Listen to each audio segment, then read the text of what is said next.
Hi friends, ಎಲ್ಲರಿಗೂ ನಮಸ್ಕಾರಗಳು.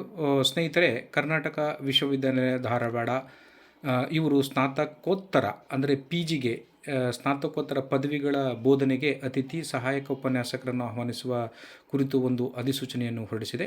ಅಂದರೆ ಇಲ್ಲಿ ಬಹಳ ಮುಖ್ಯವಾಗಿ ಯು ಜಿ ಮತ್ತು ಪಿ ಜಿಗೆ ಬೇರೆ ಸೆಪ್ರೇಟ್ ಆಗಿ ಅಧಿಸೂಚನೆಗಳನ್ನು ಹೊರಡಿಸಿರುವಂಥದ್ದಿದೆ.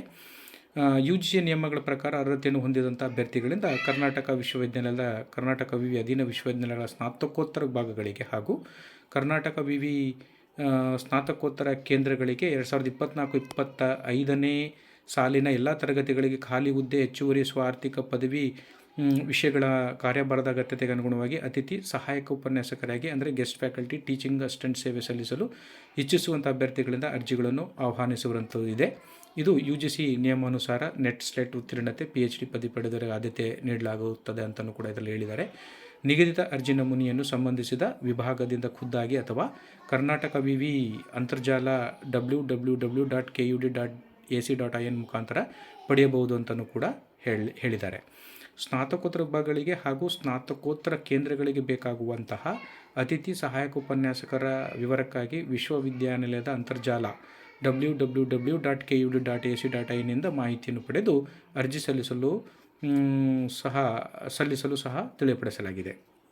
ಇಲ್ಲಿ ಸೂಕ್ತ ಮಾಹಿತಿಯೊಂದಿಗೆ ಭರ್ತಿ ಮಾಡಿದ ಅರ್ಜಿಯನ್ನು ಅಗತ್ಯ ದೃಢೀಕೃತ ಅಡಕಗಳು ಹಾಗೂ ಅತಿಥಿ ಸಹಾಯಕ ಉಪನ್ಯಾಸಕರ ಅರ್ಜಿ ಪ್ರಕ್ರಿಯೆ ಶುಲ್ಕ ₹600, ಪರಿಶಿಷ್ಟ ಜಾತಿ ಪರಿಶಿಷ್ಟ ಪಂಗಡ ಪ್ರವರ್ಗ 1 ಅಭ್ಯರ್ಥಿಗಳಿಗೆ ₹300 ಇದೆ. ಇದನ್ನು ಆನ್ಲೈನ್ SBI ಕಲೆಕ್ಟ್ನಲ್ಲಿ ಭರಿಸಿ ಇದನ್ನು ಚಲನ್ ಪ್ರತಿಯನ್ನು ಅರ್ಜಿಯೊಂದಿಗೆ ಲಗತ್ತಿಸಿ ದಿನಾಂಕ 21/8/2024 ಸಂಬಂಧಿಸಿದ ಆಯಾ ವಿಭಾಗ ಮಹಾವಿದ್ಯಾಲಯದಲ್ಲಿ ಸಲ್ಲಿಸುವುದು ಅಂತಲೂ ಕೂಡ ಅಧಿಸೂಚನೆಯಲ್ಲಿ ತಿಳಿಸಲಾಗಿದೆ. ಅಂದರೆ ಅರ್ಜಿ ಸಲ್ಲಿಸಲು ಕೊನೆ ದಿನಾಂಕ 21/8/2024. ಇದು ಯು ಜಿ ಸಿ ನಿಯಮಾವಳಿಗಳ ಅನುಸಾರ ಅತಿಥಿ ಸಹಾಯಕ ಉಪನ್ಯಾಸಕರುಗಳ ಸೇವೆಯನ್ನು UGC ಮತ್ತು ನಾನ್ UGC ಅರ್ಹತೆಯ ಅನುಸಾರ ಪ್ರಸ್ತುತ ಇರುವ ರೋಸ್ಟರ್ ಅಂಶಗಳನ್ನು ಪರಿಶೀಲಿಸಿ ಅವಶ್ಯವೆನಿಸಿದರೆ ರೋಸ್ಟರ್ ಅನುಗುಣವಾಗಿ ಸಂಬಂಧಪಟ್ಟ ಹುದ್ದೆಗಳಿಗೆ ಸಂದರ್ಶನ ಜರುಗಿಸುವ ಮೂಲಕ ಸೇವೆಯನ್ನು ಪಡೆಯಲಾಗುವುದು ಅಂತಲೂ ಕೂಡ ಇದರಲ್ಲಿ ತಿಳಿಸಿರುವಂಥದ್ದು.